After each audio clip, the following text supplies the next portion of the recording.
ಇಲಾಖೆ ಹಲವು ಬೆಳವಣಿಗೆ ಬಗ್ಗೆ ಚರ್ಚಿಸಲು ಇಂದು ಕೃಪಾ ಸಂಘಟನೆಯ ಅಧ್ಯಕ್ಷ ಲೋಕೇಶ್ ತಾಳಿಕಟ್ಟೆ ನೇತೃತ್ವದಲ್ಲಿ ಪತ್ರಿಕಾಗೋಷ್ಠಿ ನಡೆಸಲಾಯಿತು. ಪತ್ರಿಕಾಗೋಷ್ಠಿಯಲ್ಲಿ ಮಾತನಾಡಿದ ಲೋಕೇಶ್ ತಾಳಿಕಟ್ಟೆ, ಕಳೆದ 5 ವರ್ಷದಿಂದ ಶಿಕ್ಷಣ ವ್ಯವಸ್ಥೆ ಕುರಿತು ಸರ್ಕಾರದ ಗಮನ ಸೆಳೆಯುತ್ತಾ ಬಂದ್ವಿ. ಅಂದರೆ ಕೆಲ ಸಮಸ್ಯೆ ಬಗೆಹರಿದಿದೆ, ಇನ್ನು ಕೆಲ ಸಮಸ್ಯೆ ಬಗೆಹರಿದಿಲ್ಲ. ಇತ್ತೀಚೆಗಷ್ಟೇ ತಜ್ಞರು ಸರ್ಕಾರಕ್ಕೆ ಎಸ್ಸಿಪಿಯನ್ನ ಮಂಡಿಸಿದ್ದಾರೆ. ಎಸ್ಸಿಪಿ ಕೆಲ ಅಂಶಗಳನ್ನ ಮಾತ್ರ ಬಿಟ್ಟಿದೆ, ಆದರೆ ಅದರ ಕರಡು ಪ್ರತಿಯನ್ನ ಸಾರ್ವಜನಿಕ ಚರ್ಚೆಗೆ ಬಿಟ್ಟಿಲ್ಲ. ಈ ಕೂಡಲೇ ಸಾರ್ವಜನಿಕ ಚರ್ಚೆಗೆ ಕರಡು ಪ್ರತಿ ಬಿಡುಗಡೆ ಮಾಡಬೇಕು ಅಂತ ಹೇಳಿದ್ರು. ಎಲ್ಲ ಮಾಧ್ಯಮ ಮಿತ್ರರಿಗೆ ಸ್ವಾಗತವನ್ನು ಬಯಸ್ತಾ, ಇವತ್ತು ಕೃಪಾ ಸಂಘಟನೆಯಿಂದ ಕಾರ್ಯಕಾರಿ ಮಂಡಳಿ ಏನಿತ್ತು, ರಾಜ್ಯ ಕಾರ್ಯಕಾರಿ ಮಂಡಳಿ, ಇವತ್ತು ಒಂದು ಸಭೆಯನ್ನು ನಾವು ಕರೆದಿದ್ವಿ. ಯಾಕೆಂದರೆ ಕಳೆದ 5 ವರ್ಷದಿಂದ ನಾವು ಸರ್ಕಾರದ ಗಮನ ಸೆಳೆಯುವಂಥದ್ದು ಮತ್ತು ಈ ಏನೆಲ್ಲ ಶಿಕ್ಷಣದಲ್ಲಿ ಸಮಸ್ಯೆಗಳು ಇದಾವೋ ಅವುಗಳ ವಿರುದ್ಧ ನಾವು ಹೋರಾಟ ಮಾಡ್ತಾನೆ ಬಂದ್ವಿ. ಸೊ ಕೆಲವು ಸಮಸ್ಯೆಗಳು ಬಗೆಹರಿತಾ ಬಂದಿದ್ದಾವೆ, ಬಟ್ ಇನ್ನೂ ಕೆಲವು ಸಮಸ್ಯೆಗಳು ಹಾಗೆ ಉಳಿದಿದ್ದಾವೆ. ಅದರ ಪರಿಣಾಮ ಬಹಳಷ್ಟು ಶಾಲೆಗಳು ಮುಚ್ಚುವಂಥ ಸ್ಥಿತಿಗೆ ಹೋಗಿದ್ದಾವೆ. ಸೊ ಈ ಹಂತದಲ್ಲಿ ಒಂದು SCP ಅನ್ನೋದನ್ನು ಕೂಡ ಒಂದು ರಚನೆ ಮಾಡಿ ಅದರ ವರದಿಯನ್ನು ಕೂಡ ಸರ್ಕಾರ ತಗೊಳ್ತು. ಅದರ ಬುಲೆಟ್ ಪಾಯಿಂಟ್ಸ್ ಅನ್ನು ಅಷ್ಟೇ ಬಿಟ್ಟಿದೆ, ಆದರೆ ಇನ್ನೂ ಅದು ಕರಡು ಪ್ರತಿಯನ್ನು ಸಾರ್ವಜನಿಕ ಚರ್ಚೆಗೆ ಬಿಟ್ಟಿಲ್ಲ. ಸೊ ಅದೆಲ್ಲೋ ಒಂದು ಕಡೆ ನಮಗೆ ಅದು ಕನ್ಫ್ಯೂಷನ್ಸ್ ಜಾಸ್ತಿ ಆಗ್ತಾ ಇದೆ. ಸೊ ಈ ಗೊಂದಲ ನಿವಾರಣೆ ಆಗಬೇಕು ಅಂತ ಇದ್ರೆ ಇವತ್ತು ನಾವು ಅದ್ರ ಬಗ್ಗೆ ಒಂದು ಚರ್ಚೆ ಮಾಡಿ ಒಂದು ನಿರ್ಣಯವನ್ನು ತಗೋಬೇಕಾಗಿತ್ತು. ಅದನ್ನ ಮಾಧ್ಯಮದ ಮುಂದೆ ನಾವು ಹೇಳಬೇಕಾಗಿತ್ತು. ಆಮೇಲೆ ನಮ್ಮ ಸಮಸ್ಯೆಗಳು ಏನೇನಿದ್ವು, ಅವು ಸಮಸ್ಯೆಗಳಲ್ಲಿ ಕೆಲವು ಬಗೆಹರಿದವು, ಇನ್ನು ಕೆಲವು ಸಮಸ್ಯೆಗಳು ಯಾವ ಮಟ್ಟದ ಪರಿಣಾಮವನ್ನ ಖಾಸಗಿ ಶಿಕ್ಷಣ ಸಂಸ್ಥೆಗಳಿಗೆ ಬೀರಿದವೆ ಅನ್ನೋದ್ರ ಬಗ್ಗೆನೂ ಕೂಡ ನಾವು ಹೇಳಬೇಕಾಗಿತ್ತು. ಇದರಿಂದಗಡೆ ಎಷ್ಟು ಹರಾಸ್ಮೆಂಟ್ ಅಂದ್ರೆ ಎಷ್ಟು ಶೋಷಣೆ ಖಾಸಗಿ ಶಾಲೆಗಳಿಗೆ ನಡೀತಾ ಇದೆ ಅಧಿಕಾರಿಗಳಿಂದ ಮತ್ತೆ ಆಡಳಿತದಲ್ಲಿರುವ ಸರ್ಕಾರದಿಂದ ಅನ್ನೋದನ್ನು ಕೂಡ ನಾವು ಸ್ಪಷ್ಟಪಡಿಸಬೇಕಾಗಿತ್ತು. ಸೊ ಆ ವಿಚಾರವಾಗಿ ನಾವು ಗಂಭೀರವಾಗಿ ಒಂದು ಚರ್ಚೆಯನ್ನ ಮಾಡಿಬಿಟ್ಟು ಕೆಲವು ನಿರ್ಣಯಗಳನ್ನು ತಗೊಂಡಿದ್ದೀವಿ. ಮೊದಲನೇದಾಗಿ SCPಯನ್ನ ನಾವು ರಚನೆ ಮಾಡಬೇಕು ಅಂತ ಒತ್ತಾಯ ಮಾಡಿದ್ರಲ್ಲಿ ನಾವು ಕೂಡ ಇದ್ವಿ ಈ ರಾಜ್ಯದಲ್ಲಿ. ಸೊ ಹೊಸ ಸರ್ಕಾರ ಬಂದಿತ್ತು. ಕರ್ನಾಟಕ ರಾಜ್ಯಕ್ಕೆ 75 ವರ್ಷದ ನಂತರ ಒಂದು ಶಿಕ್ಷಣ ನೀತಿನೇ ಇಲ್ದಂಗೆ ಒಂದೇ ಕೇಂದ್ರ ಆಧಾರಿತ ಶಿಕ್ಷಣ ನೀತಿ ಜಾರಿಗೊಳಿಸೋದು ಅಷ್ಟು ಸೂಕ್ತ ಅಲ್ಲ, ರಾಜ್ಯಾಧಾರಿತ ಶಿಕ್ಷಣ ನೀತಿ ಬೇಕು ಅಂತ ಹೇಳ್ಬಿಟ್ಟು ಒತ್ತಾಯ ಮಾಡಿದ್ವಿ. ಅದರಂತೆ ಇವರು ಶಿಕ್ಷಣದ ನೀತಿ ರೂಪಿಸ್ಲಿಕ್ಕೆ SCPನ ರಚನೆ ಮಾಡಿದ್ರು. SCP ರಚನೆ ಮಾಡಿದ್ಮೇಲೆ ನಾವು ಕಾಯ್ತಾ ಇದೀವಿ. 2 ವರ್ಷದ ತನಕ ಟೈಮ್ ತಗೊಂಡು ಈಗ ಅದನ್ನು ಮಂಡಿಸಿದ್ದಾರೆ, ತಡವಾಗಿ ಅದನ್ನು ಮಂಡಿಸಿದ್ದಾರೆ. ಸೊ ಅದನ್ನ ನಾವು ಹೋಲ್ಸೇಲ್ ಆಗಿ ಎಲ್ಲರೂ ಕೂಡ ನಮ್ಮ ಒಟ್ಟು ನಿರ್ಣಯ ಏನಿದೆ ಅಂತಂದ್ರೆ SCPನ ಏನು ನೀವು ಸರ್ಕಾರಕ್ಕೆ ಮಂಡಿಸಿದ್ರು ಅದನ್ನ ಸಾರ್ವಜನಿಕ ಚರ್ಚೆಗೆ ಈಗ ಕೂಡಲೇ ಬಿಡಬೇಕು ಅಂತೇಳಿ ನಾವು ಒತ್ತಾಯವನ್ನ ಮಾಡ್ತಾ ಇದ್ದೀವಿ.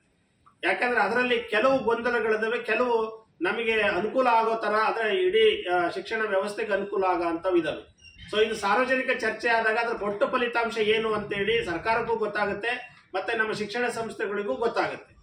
ಸೊ ಅದರಲ್ಲಿ ಪ್ರಮುಖವಾಗಿ ನಾವು ಖಾಸಗಿ ಶಿಕ್ಷಣ ಸಂಸ್ಥೆಗಳನ್ನ ನಾವು ತಗೊಂಡು ನಾವು ನೋಡೋದಾದ್ರೆ, ಇವರೇನು RTEಯನ್ನ ಇದು LKG ಇಂದ ಅಪ್ ಟು 12th ವರೆಗೂ ನಾವು ಜಾರಿಗೊಳಿಸ್ತೀವಿ ಅಂತ ಏನು ಹೇಳಿದಾರೋ, ಅದನ್ನ ಜಾರಿಗೊಳಿಸಬೇಕು ಅಂತ ಏನು ರೆಕಮೆಂಡೇಶನ್ಸ್ ಅನ್ನು ಮಾಡಿದಾರೋ ಅದನ್ನ ನಾವು ಸಂಪೂರ್ಣವಾಗಿ ಸ್ವಾಗತವನ್ನ ನೀಡ್ತೀವಿ. ಯಾಕಂತಂದ್ರೆ 2019ರಲ್ಲಿ RTEಯನ್ನ ತೆಗೆದ್ರು ಇವರು ಕರ್ನಾಟಕ ರಾಜ್ಯದಿಂದ. RTE ಇತ್ತು, ಆದ್ರೆ ಎಲ್ಲಿ ಅಂದ್ರೆ ಅದನ್ನ ಒಂದು ರೂಲ್ ಫಾರ್ ಅಮೆಂಡ್ಮೆಂಟ್ ಅಂತ ಮಾಡಿಬಿಟ್ಟು ಕೆಲವೇ ಶಾಲೆಗಳಿಗೆ ಸಿಗೋ ಹಾಗೆ, ಕೆಲವೇ ವಿದ್ಯಾರ್ಥಿಗಳಿಗೆ ಸಿಗೋ ಹಾಗೆ ಮಾಡಿದ್ರು. ಅಂದ್ರೆ ಬಡವರ ಶಿಕ್ಷಣವನ್ನ ಅವರು ಕಸ್ಕೊಂಡ್ರು ಅನ್ನೋದನ್ನ ನಮ್ಮ ಅಭಿಪ್ರಾಯ ಆಗಿತ್ತು.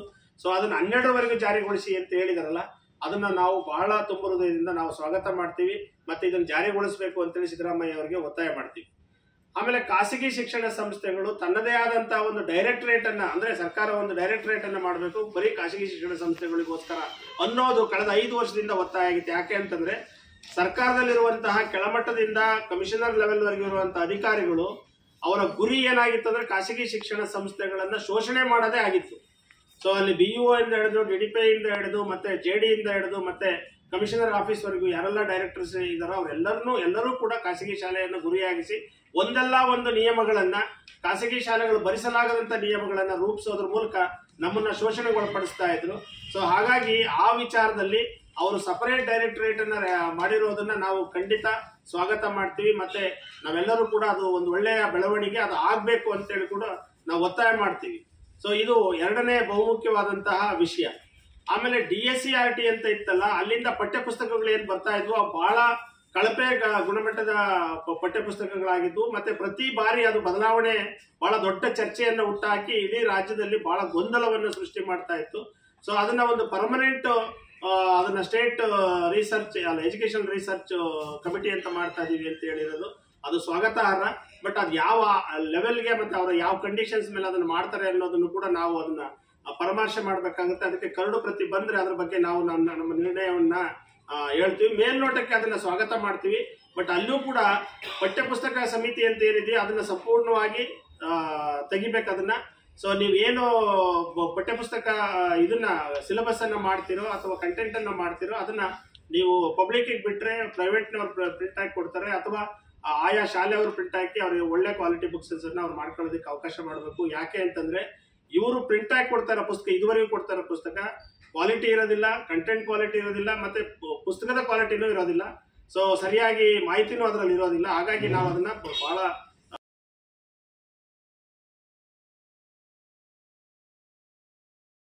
ಆಮೇಲೆ ಇವತ್ತು ಕೆಲವು ಮಾಧ್ಯಮಗಳಲ್ಲೇ ರಿಲೀಸ್ ಮಾಡಿದ್ದಾರೆ ಲ್ಯಾಂಡ್ ಕನ್ವರ್ಷನ್ ವಿಚಾರದಲ್ಲಿ. ಅಂದ್ರೆ ಶಾಲಾ ಉದ್ದೇಶಕ್ಕೆ ಲ್ಯಾಂಡ್ ಕನ್ವರ್ಷನ್ ಆಗಿರ್ಬೇಕು ಅನ್ನೋ ವಿಚಾರದಲ್ಲಿ ಇವತ್ತು ಪೇಪರ್ಗಳಲ್ಲಿ ಇದೆ.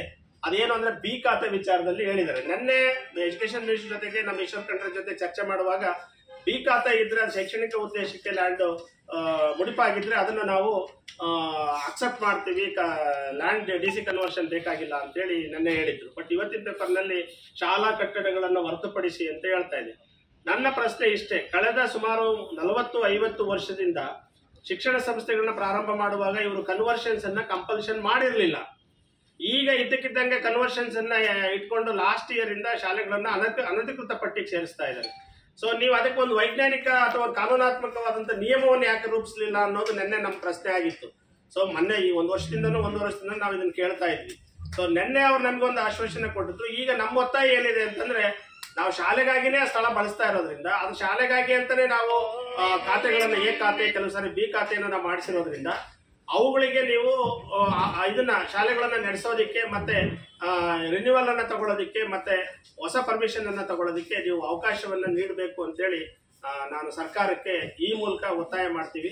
ಆಮೇಲೆ ಇನ್ನೊಂದು ಬಹುಮುಖ್ಯವಾದ ವಿಷಯ ಏನಂತಂದ್ರೆ ಈಗ ಅಳಿದುಳಿದ RTE ಹಣವನ್ನ ಕಳೆದ 4 ವರ್ಷದಿಂದ ಇವರು ಹಣವನ್ನ ಕೊಟ್ಟಿಲ್ಲ.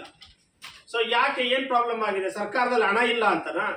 ಈಗ ಮಕ್ಕಳುಗಳನ್ನ ನಾವು ಓದಿಸಿದ್ವಿ 4-5 ವರ್ಷದಿಂದವ. ಸೊ ಬಾಕಿ ಇದೆ ಆ ಹಣವನ್ನ ನೀವು ಹಾಗೆ ಇಟ್ಕೊಂಡು ಕೂತ್ಕೊಂಡ್ರೆ ಅದರಿಂದ ನೀವೇನನ್ನ ಸಾಧಿಸಕ್ಕಾಗತ್ತೆ? ಸೊ ದಯಮಾಡಿ RTE ಮಕ್ಕಳಿಗೆ, ಬಡ ಮಕ್ಕಳಿಗೆ ಶಿಕ್ಷಣವನ್ನ ಖಾಸಗಿ ಶಾಲೆಗಳು ನೀಡಿದವೆ. ಸೊ ಅಂತ ಶಾಲೆಗಳಿಗೆ ನೀವು RTE ಹಣವನ್ನ ಈ ಕೂಡಲೇ ಬಿಡುಗಡೆ ಮಾಡಬೇಕು ಅಂತೇಳಿ ನಾವು ಸರ್ಕಾರಕ್ಕೆ ಒತ್ತಾಯ ಮಾಡ್ತಾ ಈ ಎಲ್ಲಾ ಸಮಸ್ಯೆಗಳ ಕುರಿತು ಈಗಾಗಲೇ ನಾವು ಮುಖ್ಯಮಂತ್ರಿಗಳಿಗೆ ನಾವು ವಿನಂತಿ ಮಾಡ್ಕೊಂಡಿದೀವಿ. ಸೊ ಈ ತಕ್ಷಣನೇ ಈ ಸಮಸ್ಯೆಗಳನ್ನ ಬಗೆಹರಿಸಬೇಕು. ಒಂದು ವೇಳೆ ಬಗೆಹರಿಸ್ತಿದ್ರೆ ನೀವು ಇದನ್ನ ಇದು ಕಲ್ಯಾಣ ಕರ್ನಾಟಕ ಏನು ಸ್ವತಂತ್ರ ದಿನಾಚರಣೆ ಅಂತ ಹೇಳ್ಬಿಟ್ಟು ಸೆಪ್ಟೆಂಬರ್ 17ನೇ ತಾರೀಕು ಗುಲ್ಬರ್ಗಾದಲ್ಲಿ ಒಂದು ಸಭೆಯನ್ನು ಇಟ್ಕೊಂಡಿದ್ದೀರೋ ಆ ಸಭೆ ಒಳಗೆ ಈ ಸಮಸ್ಯೆನ ಬಗೆಹರಿಸ್ತೀವಿ ಅಂತ ನಿನ್ನೆ ಶಿಕ್ಷಣ ಸಚಿವರು ವಾಗ್ದಾನವನ್ನು ನೀಡಿದ್ದಾರೆ, ಅದು ಈಶ್ವರ್ ಖಂಡ್ರೆ ಸಮ್ಮುಖದಲ್ಲಿ. ಸೊ ಒಂದು ವೇಳೆ ಆಗಿದ್ರೆ ನಾವಲ್ಲಿ ಹೋರಾಟವನ್ನ ಮಾಡ್ತೀವಿ. ಆದ್ರೆ ಎಲ್ಲ ಸಮಸ್ಯೆಗಳನ್ನ ಬಗೆಹರಿಸಿದ್ರೆ ಖಂಡಿತವಾಗೂ ನಾವೇ ಅಲ್ಲಿ ನಿಂತ್ಕೊಂಡು ಅವ್ರನ್ನ ಸ್ವಾಗತ ನೀಡ್ತೀವಿ ಮತ್ತೆ ಅವ್ರನ್ನ ಅಭಿನಂದಿಸ್ತೀವಿ ಅಂತ ಹೇಳ್ಬಿಟ್ಟು ಮಾಧ್ಯಮದ ಮುಂದೆ ಹೇಳೋದಕ್ಕೆ ಇವತ್ತು ನಮ್ಮ ಕೃಪಾ ಸಂಘಟನೆ ಎಲ್ಲಾ ಸಮಿತಿಯ ಸದಸ್ಯರು ಕೂಡ ನಾವು ಸ್ವಾಗತ ಮಾಡ್ತೀವಿ. ಮಕ್ಕಳ ಏಜ್ ಇತ್ತಲ್ಲ, ಅಡ್ಮಿಷನ್ಸ್ ಏಜ್ ಅನ್ನ ಅದನ್ನ 3 ತಿಂಗಳು ರಿಲ್ಯಾಕ್ಸೇಷನ್ ಮಾಡಿರೋದನ್ನು ಕೂಡ ನಾವು ಅದನ್ನ ಸ್ವಾಗತ ಮಾಡ್ತೀವಿ. ಯಾಕೆ ಅಂತಂದ್ರೆ ಈಗ 6 ವರ್ಷನೇ ಕಂಡೀಷನ್ ಆಗಿರ್ಬೇಕು ಅಂತ ಇತ್ತಲ್ಲ. ಸೊ ಅದು ಎಂದು ಮೇ ವ್ಯತ್ಯಾಸ ಅಂದ್ರೆ ಮಗು ಅಡ್ಮಿಷನ್ ವಂಚಿತ ಆಗುತ್ತೆ. ಸುಮಾರು 3 ಲಕ್ಷ 4 ಲಕ್ಷ ವಿದ್ಯಾರ್ಥಿಗಳಿಗೆ 2 ತಿಂಗಳು ರಿಲ್ಯಾಕ್ಸೇಷನ್ ಮಾಡಿರೋದ್ರಿಂದ ಎಲ್ಲೋ ಒಂದ್ ಕಡೆ ಆ ಮಕ್ಕಳುಗಳಿಗೆ ಶಿಕ್ಷಣ. ಸೊ ಇನ್ನೊಂದು ವಿಷಯ ಈಗ ಇಡೀ ರಾಜ್ಯದಲ್ಲಿ ನಡೀತಾ ಇತ್ತು. ಅದೇನು ಅಂತಂದ್ರೆ ರಾಜ್ಯದ ಇಂತಿಷ್ಟು ಶಾಲೆಗಳು ಅನಧಿಕೃತ ಶಾಲಾ ಹೆಸರುಗಳನ್ನ ಇವರು ಅನೌನ್ಸ್ಮೆಂಟ್ ಮಾಡೋದಿಲ್ಲ.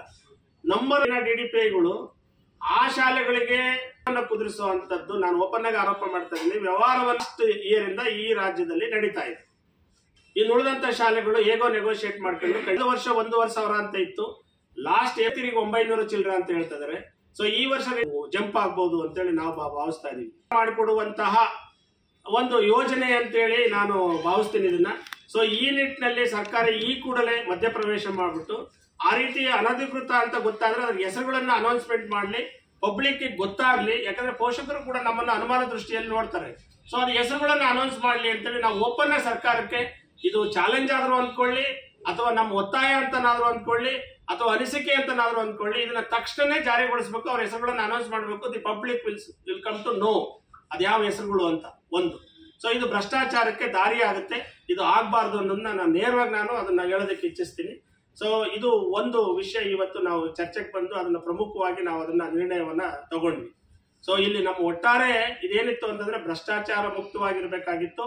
ಆಮೇಲೆ ಎರಡನೇದಾಗಿ ನಾವು ಏನ್ ಖಾಸಗಿ ಶಿಕ್ಷಣ ಸಂಸ್ಥೆಗಳು ನಮ್ಮ ಉದ್ದೇಶ ಇದೆಯಲ್ಲ, ಒಳ್ಳೆ ಕಡಿಮೆ ಫೀಸಸ್ ಅಲ್ಲಿ ನಾವು ಶಿಕ್ಷಣವನ್ನು ನೀಡಬೇಕು ಅಂತ ಏನು ಆಸೆಗಳನ್ನ ಇಟ್ಕೊಂಡು ಸುಮಾರು ಈ ಶಾಲೆಗಳ ಮೇಲೆ ಕಳೆದ 5 ವರ್ಷದಿಂದ ನಿರಂತರವಾಗಿ ದಾಳ್ತಾ ಇತ್ತು. ಫೈರ್ ಸೇಫ್ಟಿ, ಬಿಲ್ಡಿಂಗ್ ಸೇಫ್ಟಿ ಮತ್ತೆ ಎಷ್ಟು ಮಾಡಿಫಿಕೇಶನ್ಸ್ ಅನ್ನ ಮಾಡಿದಾವೆ. ಸೊ ನಾಜಿ ಮಾಡ್ಕೊಳ್ತಾ ಇದೀವಿ ಅಂತ ಅಲ್ಲ.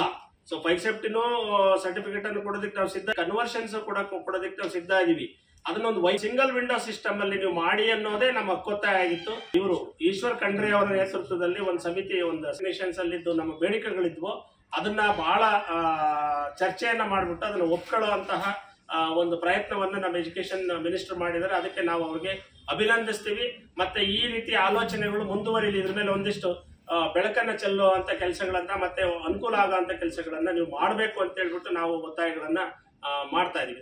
ಇದ್ರ ಜೊತೆಗೆ ಆಮೇಲೆ ಸಪರೇಟ್ ಡೈರೆಕ್ಟರೇಟ್, ನಾನು ಈಗಾಗಲೇ ಹೇಳಿದೆ ಅನ್ಸುತ್ತೆ, ಖಾಸಗಿ ಶಿಕ್ಷಣ ಸಂಸ್ಥೆಗಳಿಗೆ ಅವರ ಸಮಸ್ಯೆಗಳು ರಿನ್ಯೂವಲ್ ಇರಬಹುದು ಅಥವಾ ಪರ್ಮಿಷನ್ಸ್ ಅನ್ನ ತಗೊಳ್ಳುವಂತ ವಿಚಾರ ಇರಬಹುದು, ಅಂತ ವಿಚಾರಗಳಲ್ಲಿ ಸಪರೇಟ್ ಡೈರೆಕ್ಟರೇಟ್ ಬೇಕು ಖಾಸಗಿ ಶಿಕ್ಷಣ ಸಂಸ್ಥೆಗೆ ಅಂತ. ಅದು ಯಾವ ರೀತಿ ಇರಬೇಕು ಅಂದ್ರೆ CBSE ಬೋರ್ಡ್ ಅಲ್ಲಿ ಒಂದು ಸಪರೇಟ್ ಡೈರೆಕ್ಟರೇಟ್ ಇದೆ, ಅಂದ್ರೆ ಅಂಡರ್ ಸೆಕ್ರೆಟರಿ ಅಂತ ಹೇಳಿ ಸಪರೇಟ್ ಇದನ್ನ ಮಾಡಿದ್ದಾರೆ. ಅಲ್ಲಿ ಕೇವಲ 4-5 ಜನ ಕೆಲಸ ಮಾಡ್ತಾರೆ. ಸೊ ಎಲ್ಲ ಆನ್ಲೈನ್ ಅಲ್ಲಿ ಆಗುತ್ತೆ. ಅಪ್ಲಿಕೇಶನ್ಸ್ ಅನ್ನ ಹಾಕಿದ್ರೆ ಅವ್ರು 3-4 ಜನ ಅವ್ರು ಎಲ್ಲಿದ್ದಾರೆ ಅಂತಾನೂ ಗೊತ್ತಾಗಲ್ಲ.